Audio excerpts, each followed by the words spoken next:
Well, it is 6:30 exactly, amazing. And I'd like to call to order the September 23rd, 2020 Ayer Town Finance Committee meeting.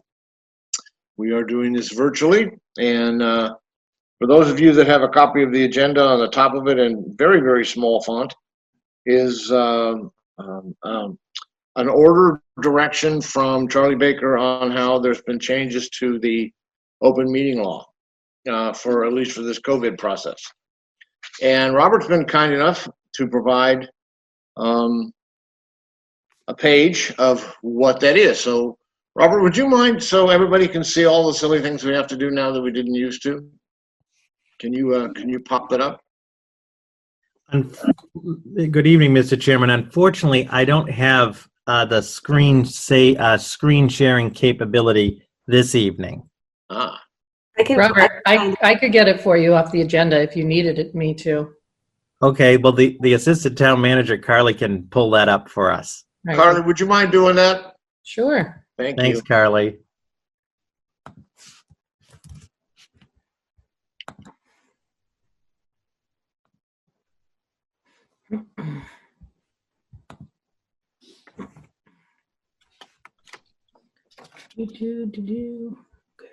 Zoom. All right, so I'm going to just share my screen to the agenda, which has the COVID order on it from the governor. Mr. Chair, if you want, I can read it for you, or do you want to? Would you mind? That would be great. I don't mind. So due to the ongoing COVID-19 pandemic, Governor Baker issued an emergency order temporarily suspending certain provisions of the open meeting law. Public bodies otherwise governed by the open meeting law are temporarily relieved from the requirements that meetings be held in public places, open and physically accessible to the public, so long as measures are taken to ensure public access to the body's deliberations through adequate alternative means. This meeting is being broadcast live on Channel 8 and on Zoom. The public may participate remotely by following the call-in information on the bottom of the live broadcast screen. And prior to the meeting, residents, interested parties are welcome to reach out to our IT department for the Zoom login information. Wonderful. You should get an award for that. Thank you. Thank you, Carly. Sure. So today's agenda, we've done the call to order. The new business that we have is Robert is going to present to us the issues relevant to the fall town meeting. He's got some scripts here. You sent me a memo this earlier today. Robert just kind of has a list of 6 or 7 things on it that you want to accomplish in a very specific order. So I'm going to turn the floor over to you and let you process your way through this. Okay, thank you, Mr. Chairman and members of the FinCom.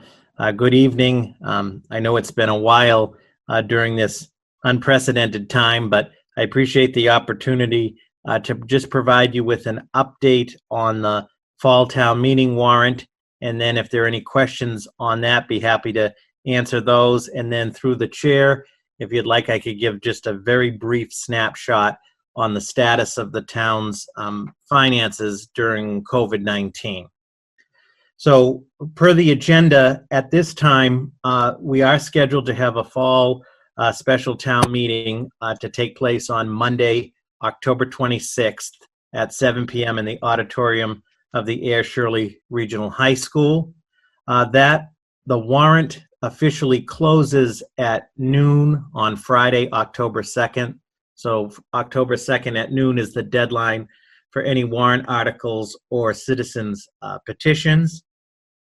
And the select board is scheduled to review and approve that warrant at their meeting on Tuesday, October 6th, which will start at 6 p.m. Remotely. And then upon approval on October 6th, the warrant will be prepared to be posted and mailed to all the households as we normally do. As of today, September 23rd, there are 6 draft warrant articles as follows. As of today, we're not aware of any pending citizens petitions, but like I said, the deadline is October 2nd. And there could be 1 or 2 deadlines for one or two warrant articles may come in by October 2nd, and we'll keep you updated on that. But for the purposes of tonight, what is pretty much looking like the warrant, there are 6 articles, and 3 of them, if the FinCom will recall, are 3 financial articles that were deferred at the annual town meeting on June 15th, and they total $1.5 million, and they were deferred, as the FinCom will recall, at the town meeting. They were deferred to allow the town to have some increased financial capacity in the event that it would be needed due to unforeseen impacts of COVID-19. Robert, can I ask you a question about those 3 things, if I may? Sure. Yep. Didn't the FinCom agree to those expenditures prior to the approval's already there, right? Yes. Okay. And that's one of the questions I'll have through you, Mr. Chair. I'm assuming the FinCom would continue to recommend those, but if you want to change that, that would be your purview. That wouldn't make a mess out of your day, wouldn't it? Yeah. So just for everybody's refresher, because June 15th for some seems like it was a decade ago, the way things are. Article 1 is a UDAG replenishment in the amount of $230,000. So as the FinCom recalls, the UDAG, which is the Urban Development Action Grant, which is under the Board of Selectmen, has about a balance generally of approximately $2 million. As the board has used the grant funds for different projects, it's been a policy to then replenish those funds at a future town meeting from the free cash. In this case, Article 1 seeks to replenish the UDAG with $230,000 from free cash, and the $230,000 represents the second of 3 payments that had to do with the Worthingdale eminent domain lawsuit for the Depot Square project. So this would be the second payment. Again, the same article, as you pointed out, Mr. Chairman, that was on the warrant on June 15th. Article 2 would be the forward funding of the town's pension assessment in the amount of $300,000. And the FinCom may recall even further back, it was probably in February, I believe myself and Mr. Johnston came before you to talk about this proposal, which would take $300,000 from free cash and forward fund our pension assessment. And by doing that, we would realize additional savings in the future. So it was a cost saving measure that was proposed, obviously, before COVID-19. At town meeting, this article will have a brief presentation for everybody at town meeting. That was going to be the plan on June 15th before it was deferred. In that presentation, we'll demonstrate to the public what those future savings would be if we do forward fund the pension. Article 3 is the stabilization fund article that puts free cash into stabilization. And on June 15th, as is the case on October 26th, Article 3 would put a total of $949,139 into the stabilization fund. Specifically, $9,139 of that would go into stabilization, and the lion's share of $940,000 would go into capital. And again, you recall when it came before the FinCom, before the whole COVID-19, the town of Ayer exceeds its benchmark on stabilization, but we have a ways to go in building up our capital stabilization and more capital needs. So that's why there's a small portion, $9,139, going into stabilization, and then $940,000 into capital stabilization. And that was deferred also from June 15th. So at the time when the recommendation was to defer them, we were in the midst of the whole COVID-19 pandemic, and it was unclear what the financial impacts to the town were going to be. We continue to monitor the town's finances on a monthly basis, very closely looking at revenue.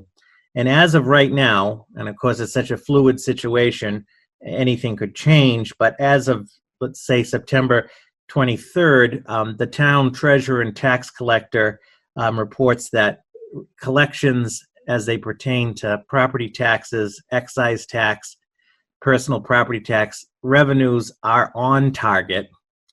The town has not incurred the COVID-19 expenses that we had maybe feared in the beginning.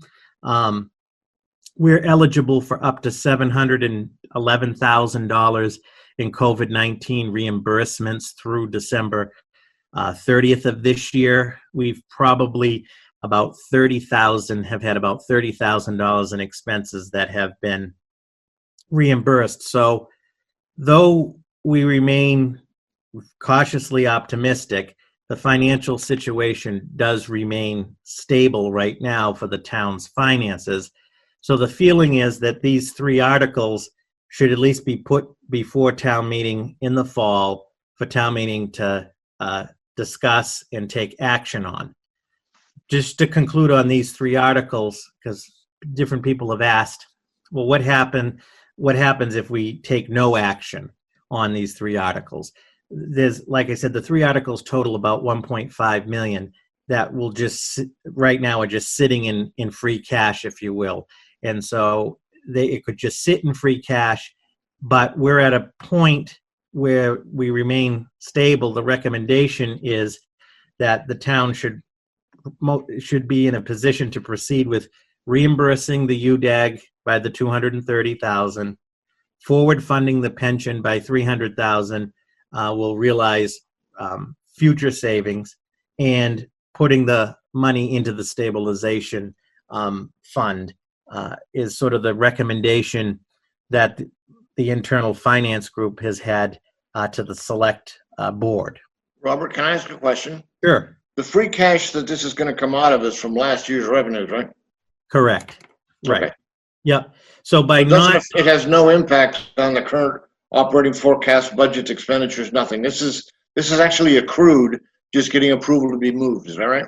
Correct. Yep. Okay.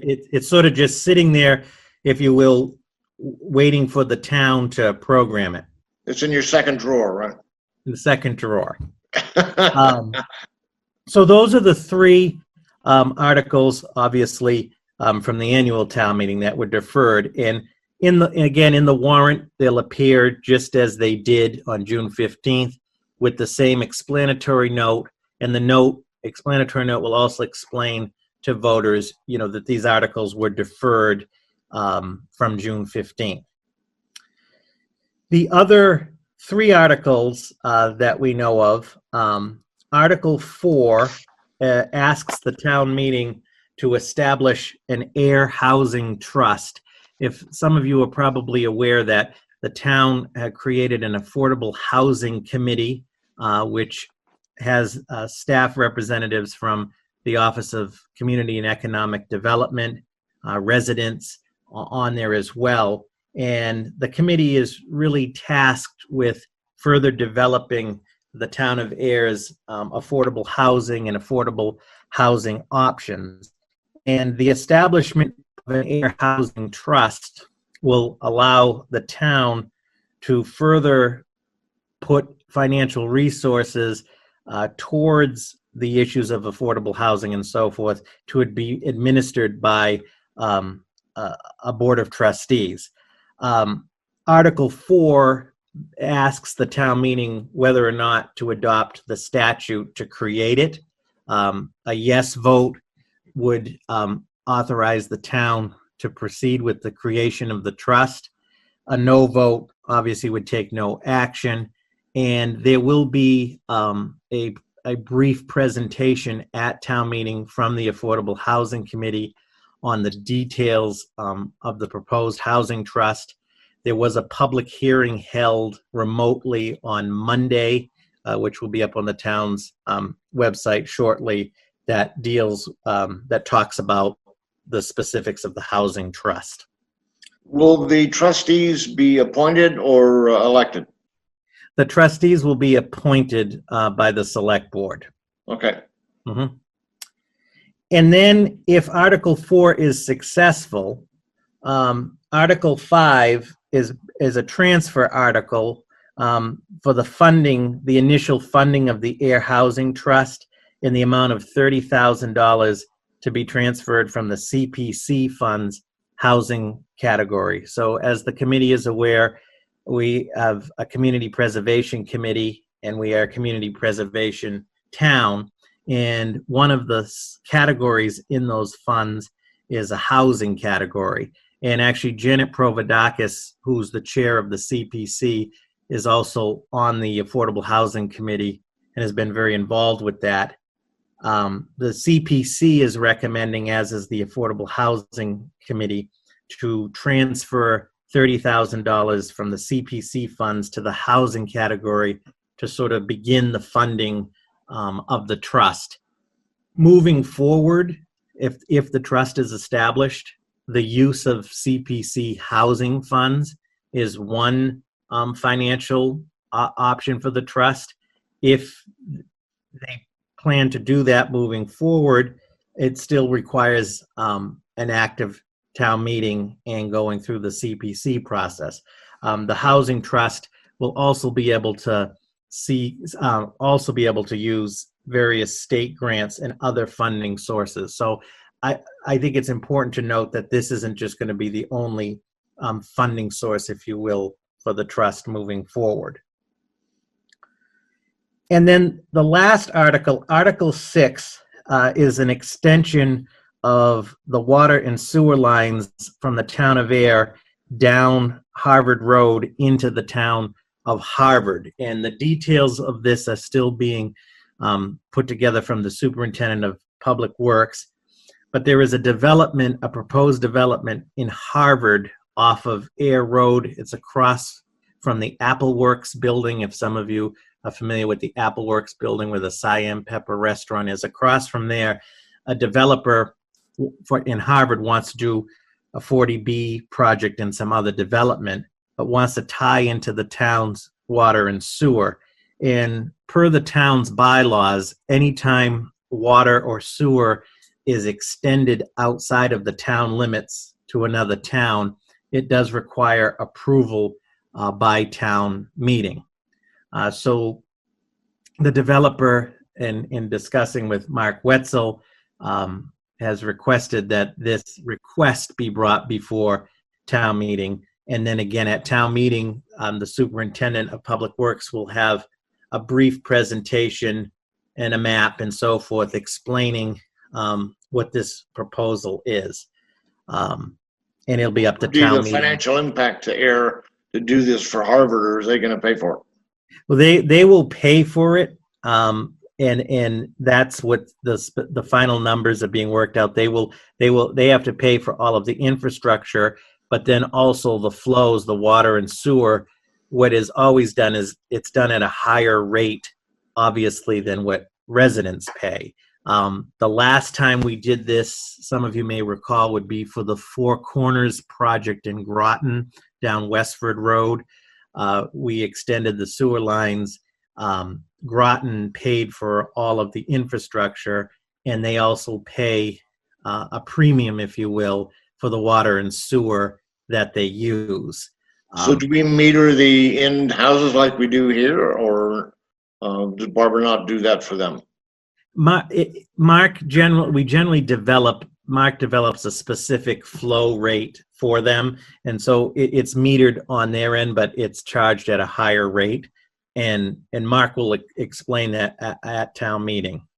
So we don't provide. We're not the metering entity, but correct. We do share in the revenues. Correct. Okay. Yeah, and in my experience, it's about 50-50 with these. I don't want to weigh in on it, but I'm sure there'll be a very lively debate at town meeting about this. People feel very strongly on both sides of the issue.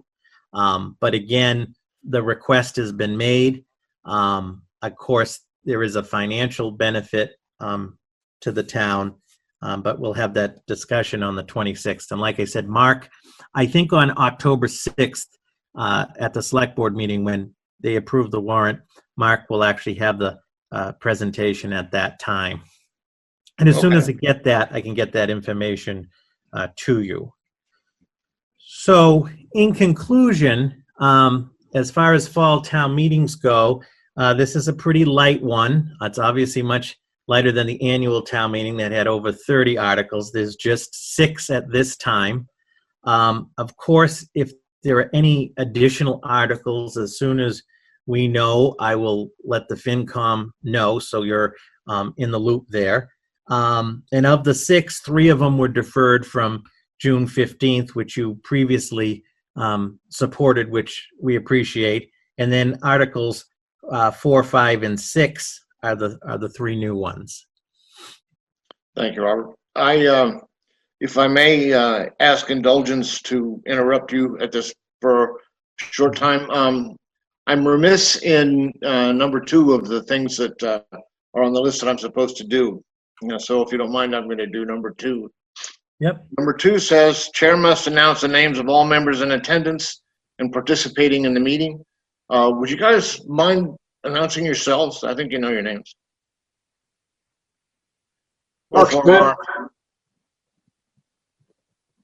You're Selby's first. here. Lou Conrad's here. Mark Smith's Okay. here. Great. Okay. So if a motion is made and seconded, I have to publicly announce the name of the members making the motion and the person seconding. Terry, is Terry on? No, okay. Anyway, that's primarily the changes that have to take place from our normal, slightly less formalized process. So, Robert, I'm going to turn it back over to you. Okay.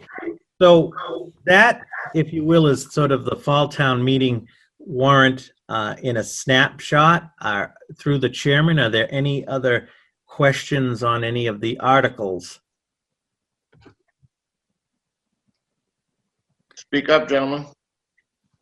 And if there aren't, that's okay too. Like I said, in terms of next steps, on October 6th, the board will approve the warrant. And then at town meeting itself, we will have brief presentations on these matters, including articles 1 through 3, because it's been a while since June. My question, Mr. Chairman, through you, as we prepare the warrant, Articles 1, 2, and 3, which were deferred, were printed in the warrant that the FinCom recommended those back on June 15th. Do you want us to proceed with keeping that as recommends? Robert, good question. Thank you for the opportunity to ask. Gentlemen, I'm going to let you guys each respond. Do you agree with the recommended actions of June 15th still? Selby says aye. Hey, Selby. Lou I say yes to all 3. and Mark. I say yes to all 3. And I say yes to all 3. So we will support them. Okay. Okay, great. Thank you. And then just through the chair, that concludes, if you will, sort of the main agenda item, which was a snapshot of the fall town meeting warrant. And Mr. Chair, just very briefly through you, I could just provide a brief update for the FinCom on the overall town finances, and then sort of some upcoming events for your consideration. Please do, Robert. It's always interesting. All right. So as I mentioned earlier, in terms of the town's finances for COVID-19, I am pleased to report that the finances remain strong for the town. As I mentioned in the beginning, our collections are all on target. Those are monitored monthly. The treasurer tax collector has reported, I met with her actually this morning, our collections on property taxes and excise taxes and revenues remain on target, which is encouraging. We do remain cautiously optimistic, and we do remain concerned because on the flip side of the coin, as all of you gentlemen hear in the news, I mean, unemployment is very high, and the impact of revenues on the state level have yet to be fully realized. We hear informally, numbers from $5 to $10 billion shortfall in state revenues, but there hasn't been a lot of specifics on that. So we will keep you updated as we move forward, where we remain in a position of strength. However, it is a very fluid situation. Additionally, the COVID-19 costs to the town, as I mentioned earlier, have not been as significant. Again, we're eligible for up to $711,000 in reimbursements through December 30th. We've probably had about $35,000 in reimbursed costs. So there's still some considerable amount of buffer there as well on that amount. But we continue to monitor it. The assessor's office reports that real estate values in Ayer actually continue to increase, and transactions of real estate continue to happen on target. So we're in a very unique situation where you look at the international and national situation has yet to fully impact, if you will, on the town of Ayer. But we will keep you updated on that. What impacts are you anticipating? Well, there are impact. For example, a lot of our small restaurants, for example, as many of you know, have been impacted.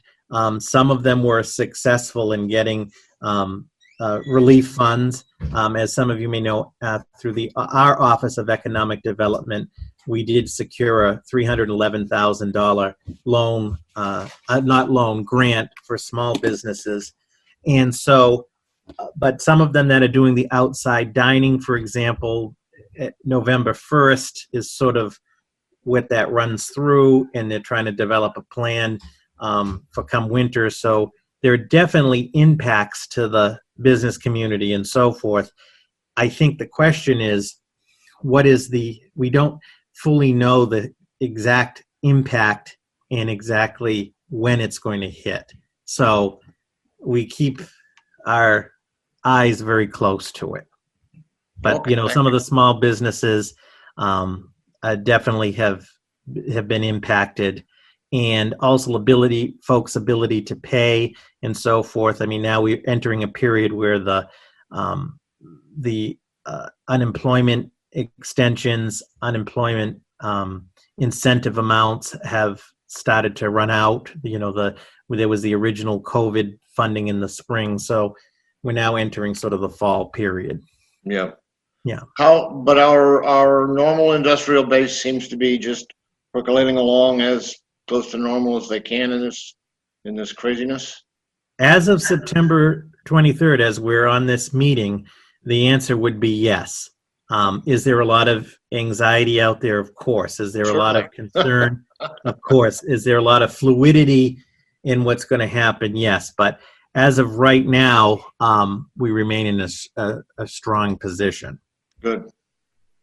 I will be sending to each of you after this meeting. As you know, switching to the next topic quickly, every year we do a town budget calendar that spells out all of the meetings and the major benchmarks for the budget process and everything, including the FinCom meetings, and we value your input. Ms. Antonellis put together a draft of that budget calendar, which I'll send to all of you. Great.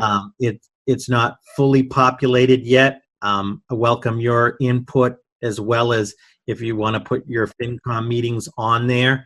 We're looking to have it finalized no later than October 20th, which is the second select board meeting in October. So we do have some time, but I will send that to you. Thank you. By tomorrow morning, and welcome any input, questions and so forth. It's just a useful tool, I think, for the whole town when we have it all spelled out on the calendar. I'm familiar with the use of it, Robert. We do it Yeah. every year. It's very helpful.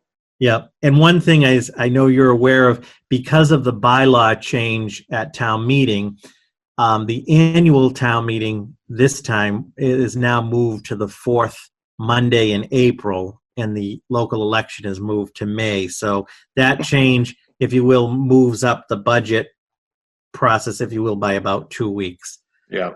So I'll get that to all of you. Okay. The rate review committee, I know what Mark Smith is, the FinCom representative on there, will be meeting on September 29th, which is next Tuesday at 4 remotely. They will start with reviewing the rates related to the solid waste transfer station, as those rates need to be put in place by November. And then we'll start the discussion about the water and sewer rates, which are developed more towards February and March.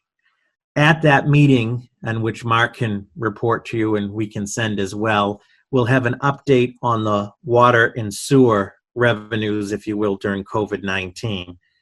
I'm told that, like the property taxes, the revenues are actually on target, which is encouraging, but we'll have some more detail from DPW on the water and sewer rates. The Capital Planning Committee, which your chair, Mr. Diamond, is the representative to, we will be getting that group together shortly and really looking at the capital plan and looking at, as we do every year, but really closely on what really needs to be done in the year ahead, as opposed to things that may be able to be deferred. So that process will be starting in October. This will be our first COVID planning session. Correct. And yes. It should be And so- interesting. Yep. And so that will start in October. One thing, Mr. Chairman, which I will send tomorrow morning with the budget calendar as sort of a coming attraction, we are in the very near future going to need the FinCom to consider and review a reserve fund transfer. Sure. We haven't had many. This reserve fund transfer will have to do with the town's unemployment account. Due to some unemployment issues, minor issues that were impact from COVID, there is the need for a small reserve fund transfer. I will send to you tomorrow morning the specifics on that as we put that together, and then perhaps at your next meeting, it's not something that has to happen next week, but perhaps for the next FinCom meeting, we could put that reserve fund transfer on the agenda. Absolutely. And Is that something, Robert, that if the FinCom was to meet with Cindy's help remotely? Yep. And discuss the RFT and agree to it, and then I can just sign it, bring it over to the town. If that's more convenient and doable, then, I mean, I think for us to get on a video call is pretty easy. yeah, So I think about agreed it. So we'll I'll get that information to the FinCom in the morning, and then when you set your next meeting, that would respectfully through you be an agenda item. And absolutely, I think it will. and the takeaway is the good news is it's not like it has to happen next week. So what I'm getting at is don't feel Just a compelled. week after next, right? Right. And then lastly, and this was just to give, and I appreciate the FinCom support on this before COVID-19, and then COVID-19 did create some delays, but you'll recall we're moving forward with the ClearGov project. We talked a lot about the ClearGov. And my internal finance departments, we have met with the folks from ClearGov. We have provided them with all of the financial data from the town to develop the module and the dashboard. For the munis, yeah. Yep, all the munis information. The delay on their end and with COVID, it's a little delayed as far as getting I'll call it the draft module together. Once we get that together, I'd like to obviously meet with the FinCom have you review it, offer your input. I'll probably do the same with the select board. What do you like? What don't you like on functionality and so forth? So that'll be a coming attraction, hopefully sooner than later. It is a couple months delayed, but that it's like a Nothing you can broken do about record. it. Yeah, but it is Okay. moving forward. Well, we'll do our best to do our best. All right. So I don't know, through you, Mr. Chairman, if there are any other questions that I'd be happy to answer. I have a question, Robert. Yeah. On the water and sewer line extension, has a timeline been established as to when they would want the water turned on, so to speak? Because eventually that will have somewhat of an impact to our budget and our rate reviews. So if it's not this cycle, will it be, the next cycle in 2021? Excellent question, Mark. And my understanding is that Mark Wetzel, when we meet next Tuesday at the rate review, is going to talk about that. Okay. And that's going to be also part of the town meeting consideration, because you're absolutely right. There are rate impacts and capacity impacts as well. Okay, all right, thank you. Yep. That's Robert, as far as, no, I understand that Spectacle Pond well is supposed to come online next fall, or next spring, so we're supposed to not have a water ban next summer, according to Mr. Wetzel, last I heard. What is the status of the PFAS work? I get the report from the consulting company, but I'm not supposed to share it. You probably get the same report. And it says down on the bottom, if you weren't the intended recipient, don't forward it. So I can't forward it, which I would love to, but can you give us kind of an update on where we're at on that? Yeah, so the question is the town's overall PFAS situation, which I can send to the FinCom that I got from Mark Wetzel, is actually the PFAS levels went down for this quarter. He monitors them on a quarterly basis. The Grove Pond PFAS plant, which was the first one to be constructed, and that was the one constructed and reimbursed with funds from the U.S. Army, is about complete. And so with that completed, that system will be able to be put back online. The Spectacle Pond one that you mentioned, Mr. Chair, and you're correct, it's about to go out to bid. Town meeting had already previously approved the funding. Yeah. And if all goes planned, that one will be completed in the fall of 2021. So one of them, though we were in a drought, we're still in a drought situation regarding water. One of the main reasons also we were very stringent, besides being in a drought, was because the Grove Pond was offline. Yeah. Grove Pond will be going back online, which is a positive thing. Even with Spec Pond going offline, Spec Pond is not the primary that Grove is. So Right. I'm sure that we will we're due to have another public update from the superintendent on the overall PFAS, and I can make sure you're notified on that. So Grove Pond is about to go online. I don't have the specific date. Yeah, Spec I know Pond it's soon. and Spec Pond is going out to bid, and if all goes planned, will be completed in the fall of 2021. That's good. Thank you for that. Robert? Do any of the members have any questions? Mark, you asked. Lou, yes, you have a question? Please take it. Yeah, Robert, I had a couple of questions, and they relate to kind of the economic impact on the town. So one of the first one is actually something you and I have talked about in the past. Can you just remind me what percentage of the town's revenues come from the state? Yes. And just for everybody's benefit, the question is the percentage of the town of Ayer's revenue from state aid is about, we're fortunate, it's about 19%. Okay. And the second question is, what's the process the town goes through if somebody is unable to pay their real estate tax bill? Okay.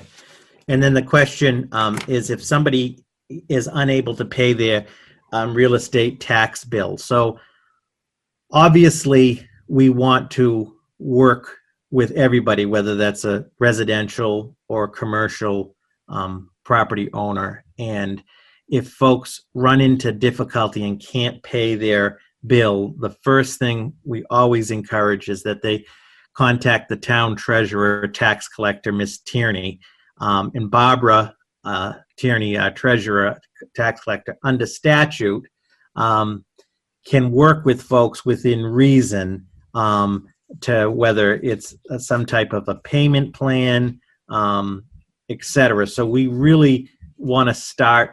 The key thing is, if I use this as sort of a public service announcement, if folks are in trouble, the first place is to contact the town hall so we can work with you. Ultimately, to your question, is in the event that somebody isn't able to pay their real estate, isn't able to fulfill an obligation on a payment plan that's established and so forth, ultimately, it will move into what is called the tax title process, which is a whole, again, a lengthy process by design, and that's consistent throughout Massachusetts, where there's a series of notices and liens, and then ultimately, sort of fast forwarding at the end of that process, the town could take the property, which we really try. That's sort of the last resort on that.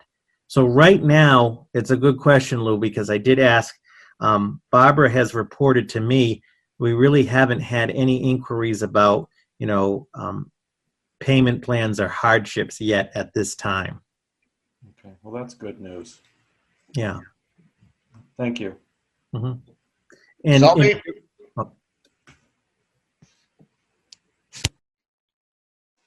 Mr. Chair, just Mr. Conrad, Lou brings, I think, a key point that is very fortunate for the town of Ayer, is that we are not heavily reliant on state aid for our overall revenue and budget. And I think that makes Ayer more resilient in its ability to absorb any negative impacts that affect state revenues. Whereas a place like some of the, where I'm originally from, the city of Fitchburg, for example, relies about 54% of the budget relies on state aid. Wow. And when state aid has a significant impact, the city has a significant impact. We're fortunate with a low reliance on state aid or local aid that we can weather impacts to the state much better. Selby, you have a question? No, I don't. You don't? No, You've got 10 or 15 seconds to make one up. no. I'm actually, yeah. I guess my one question would be relative to the last warrant article. Has there even been a proposal to the town of Harvard for this 40B, or is this part of the developers? They need to get an agreement with us to provide water and sewer before they can even propose that development to the ZBA. Great question, Selby, and you hit it. It's exactly that. It's a requirement of the developer to demonstrate to the town that he has that approval. So there's no way I'm assuming that at town meeting presentation, at town meeting, there's going to be a presentation about what this developer wants to do with his water and sewer from Ayer. Yes, and the DPW superintendent will present what the estimated capacities and flows will be. But this is one of the challenges, in my opinion, is that there's not a specific, detailed, complete project. So Just not number of units or split between commercial and residential or any of that? There'll be estimates. So what are we agreeing to?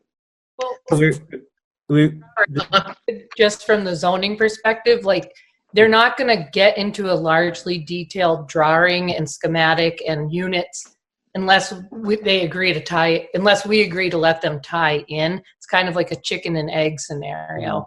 The first step really in that 40B is, are they going to be able to connect to Ayer? I'm sure they have schematics and they have a general idea what they're looking for, but if we shut it down at town meeting, then it's done. I don't think it's feasible for them to do it without the tie-in. No, I absolutely understand that, but also I understand that as Ayer voters, this is Sure. our only opportunity to stop a development that we might not want on our main access to Route 2, or we may really want it. I just have no idea. I need to know a lot more details about what the developer wants to do before I'm willing to vote to allow them to have access to our water and sewer. Because once we give them that, we have no say over what happens with the development. That's all in Harvard's vote. That's all with the Harvard ZBA at that point. Mhm. Great point. Yeah. No, good points. And that's going to be the great debate. And we've had these type of proposals before where, as Ms. Antonellis mentioned, it's like the chicken and the egg type of thing. And this is what gets the debate really going. So it will be interesting. Okay. Thank you. Thank you. Thanks, Selby. That was good. That's going to be an issue to be discussed, right? So, are there any other issues from the members? Then I'd accept a motion to adjourn. So moved. It is now 7:16, still on September 23rd, 2020, and we are adjourning the Air Finance Committee meeting for tonight. Thank you all for participating.